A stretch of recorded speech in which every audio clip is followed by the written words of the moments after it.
When it comes to learning about functions of RBI, most of the aspirants, most of people like you have studied a lot.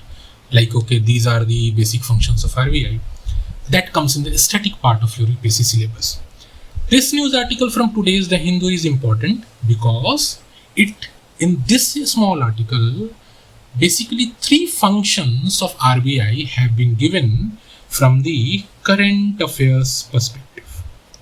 Current affairs perspective से दिए गए हैं 3 basic functions and examples have been given, and actually this article is based on the statement given by RBI governor. Name of the governor is Sanjay Malhotra. So what are the basic 3 functions that this article discusses? So we will learn like this. First of all, functions of RBI.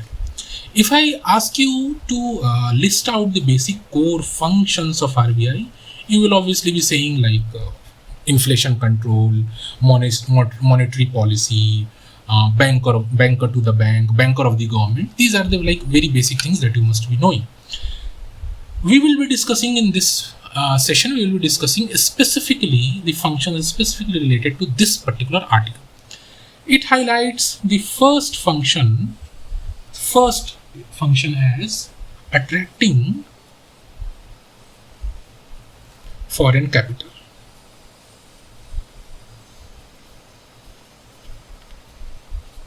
Then it deals with the second function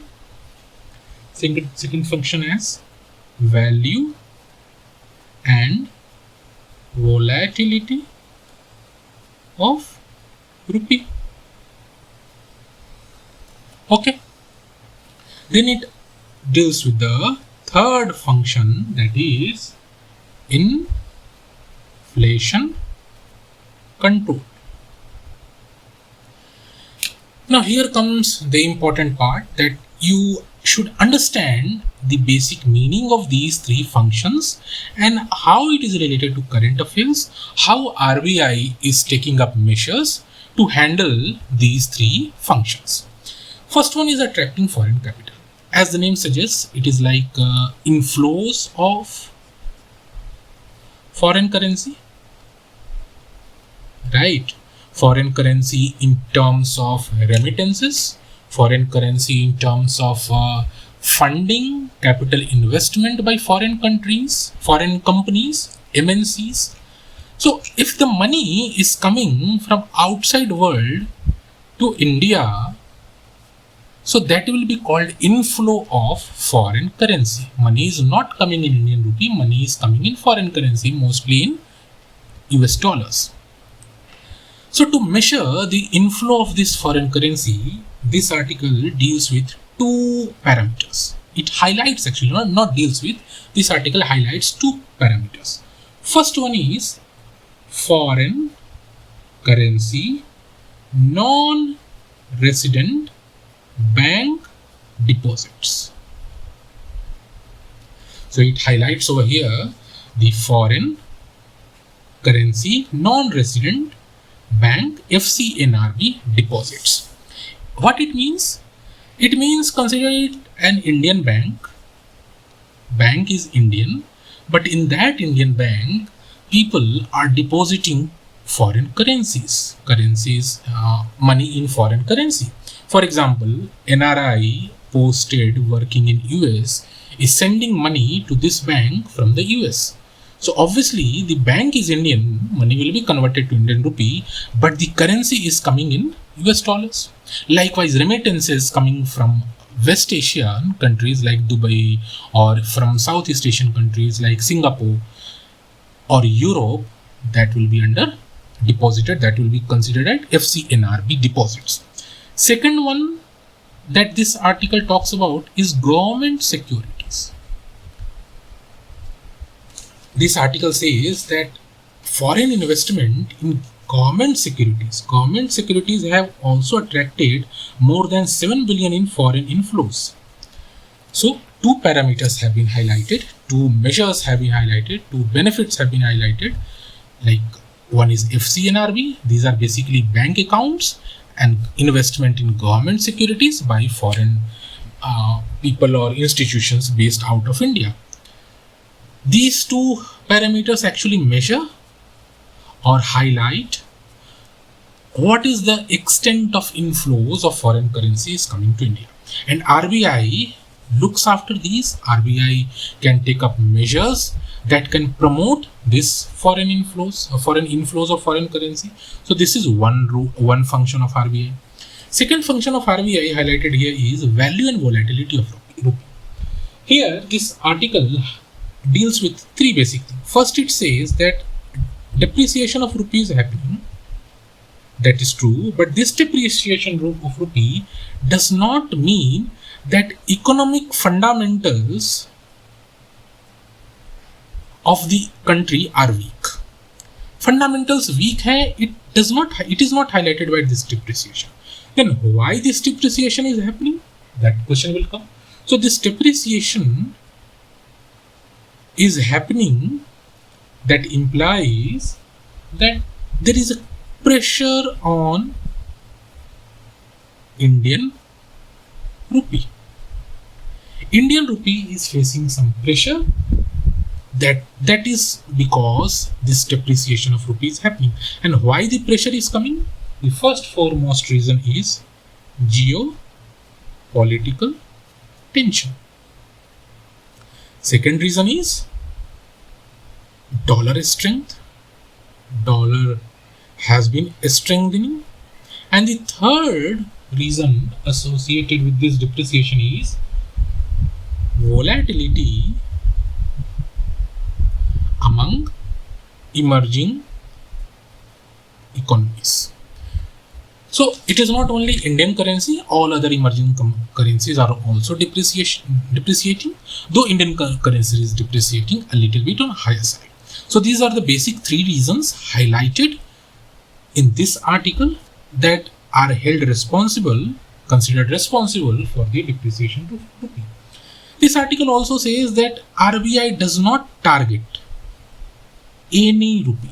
Now this becomes important to you. UPSC may give you a question statement on this, that RBI sets to achieve certain target of level of rupee or conversion of rupee.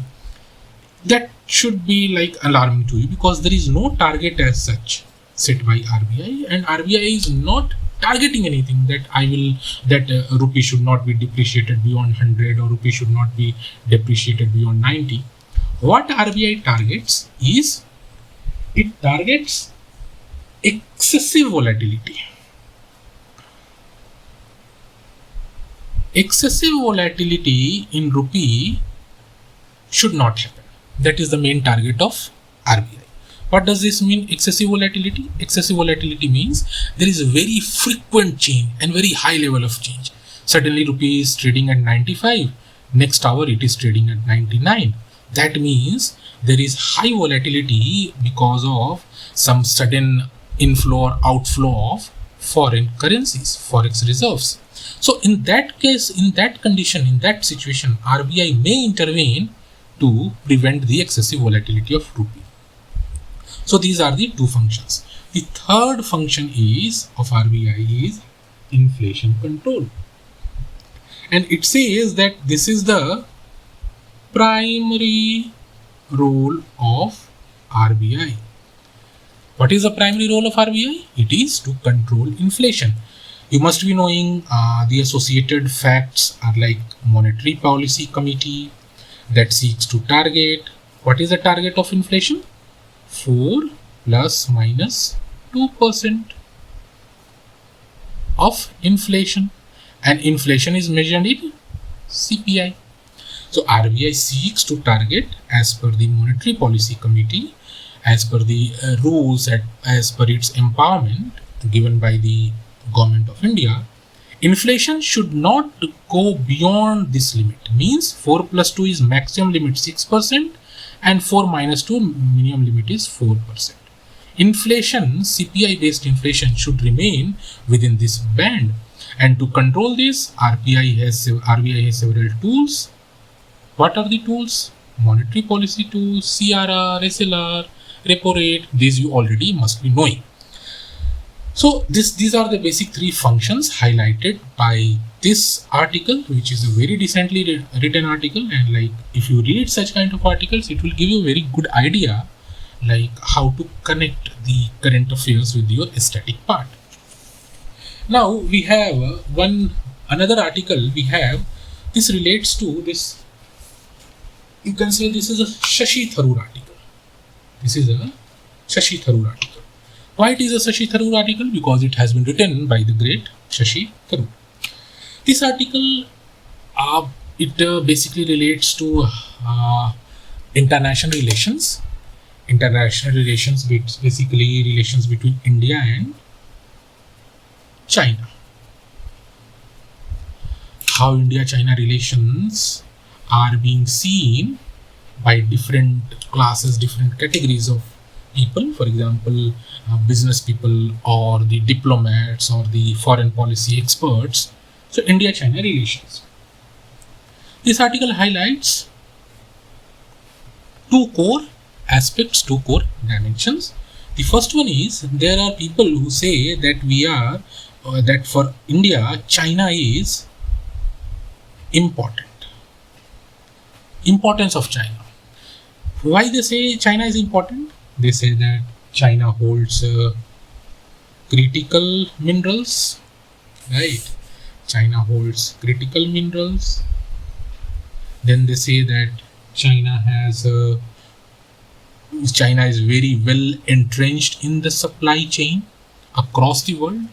Anything you want to manufacture, anything you want to sell, you need some basic components of electronics or any kind of manufacturing, China will come into the picture. Then it talks about cheap capital, or you can say funds. China provides, Chinese companies or Chinese government provides very cheap capital in the name of investment. Then there is manufacturing capacity. China has very decent manufacturing capacity. It is you can say there is hardly anything that is not being manufactured in China. Even the well-renowned US companies manufacture their products in China. There is one related to health that is called active pharmaceutical ingredients. Related to medicines, China has very good control over APIs as well. So these are the basic strengths of China, because of which business people say that China is important for India, and Indian policymakers should think of having a very strong relationship with China, and this relationship should not be held hostage to the border skirmishes. This is the one aspect, one dimension.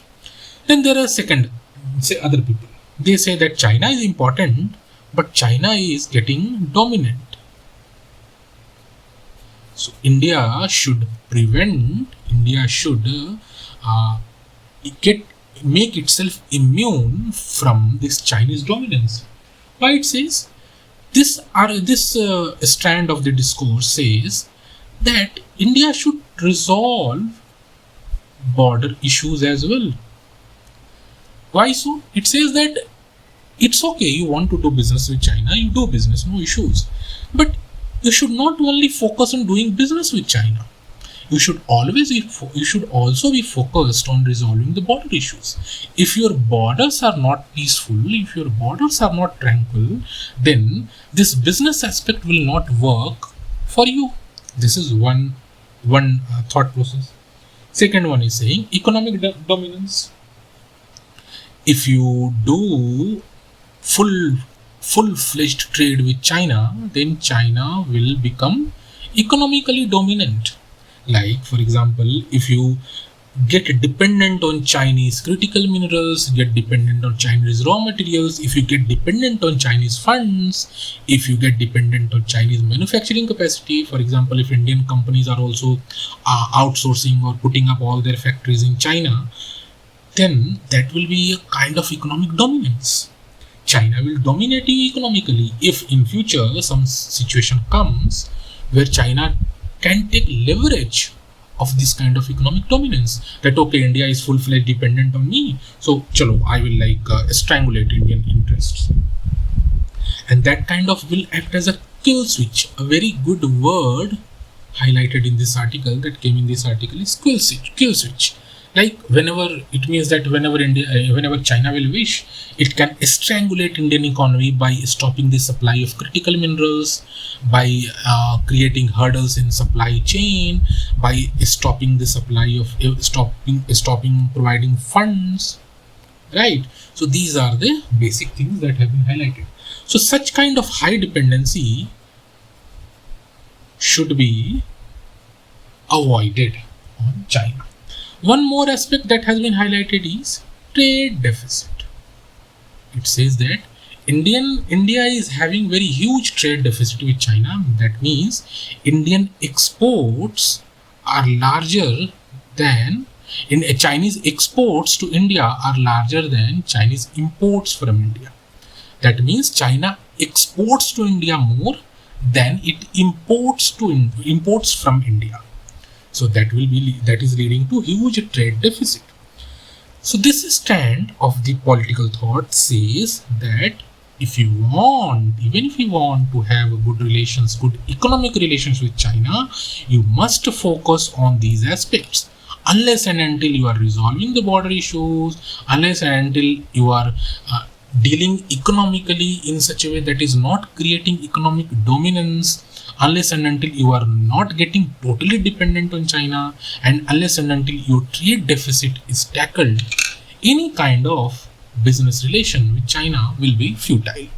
So these two are being highlighted. Now, what should be the way forward? Not way forward, like what should be, you can say, how it should be managed. It should be managed means how the economic cooperation should be reciprocal. Not only India, but also China should be having some kind of dependency or a strong economic relations with India. Why it is that India should get totally dependent? So this is a kind of way forward that says that there should be open market in China. China should open up its market so that the trade deficit can be balanced. So it is not that only India should open up its market, China should also open up its market. Then it talks about neighborhood fraternity. So what happened during Operation Sindoor is that China overtly supported, or you can say covertly supported, but it came out to be open later. It helped Pakistan militarily through satellite information or like tactical information, tactical guidance. So there should be neighborhood fraternity. That military support to Pakistan should stop. Then what more should be done? There should be respect for territorial integrity. It is not that China can intrude anytime whenever it wishes, like it happened during in our Ladakh Doklam skirmishes. So there should be border peace. So these are the three basic things, three basic aspects that need to be worked on before India gets intertwined into Chinese economy. Now, what is the way forward? Like what India should do now? Like given the situation wherein the United States is also very, you can say, not having any stable relationship with India. It is like functioning under some sentiments. Today, if it felt like today there should be a good trade, they will give some very sweet dialogues, and next day they will start having aggressive, very strong relationship with Pakistan as well. So in that scenario, what should the way forward for India? The first thing is supply chain resilience. Supply chain resilience. There should be supply chain resilience means, suppose we are making a shirt, then for that shirt Suppose we are bring importing buttons from somewhere, suppose we are importing cloth, textiles from somewhere, and while supplying after the shirt is manufactured, we supply to different countries, and to reach from India to US it passes from different other countries. So this kind of supply chain, there should be resilience. It should not be the way that this supply chain should be held hostage with one country, particularly China. For example, suppose all the exports and imports to US from India is happening through China, then in future there can be a scenario where like China can stop acting like create hurdles for Indian businesses. So there should be supply chain resilience. How it can happen? India needs to diversify.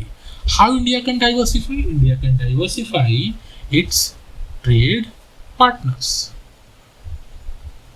India needs to diversify its trade partners. That will create less dependency. India should also enhance its domestic manufacturing capacity. That should also be done by India. It should enhance its domestic manufacturing capacity. And one major thing that has been highlighted in this article is avoid absolute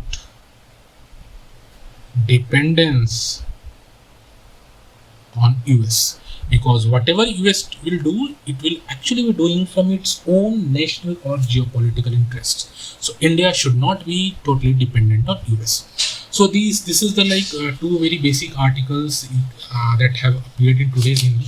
Now we have one more article. So let me share this with you. This important article.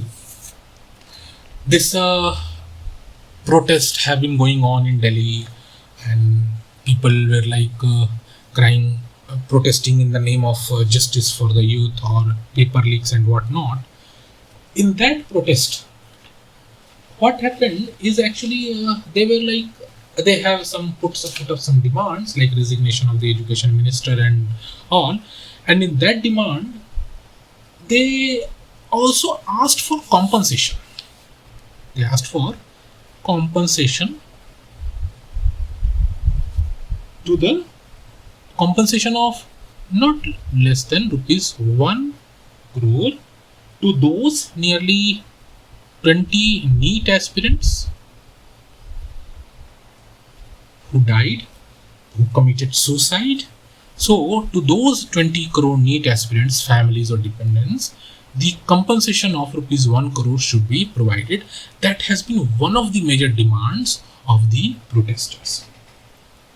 Now, this kind of demand actually brings up, gives two basic thoughts. First is, what about other students?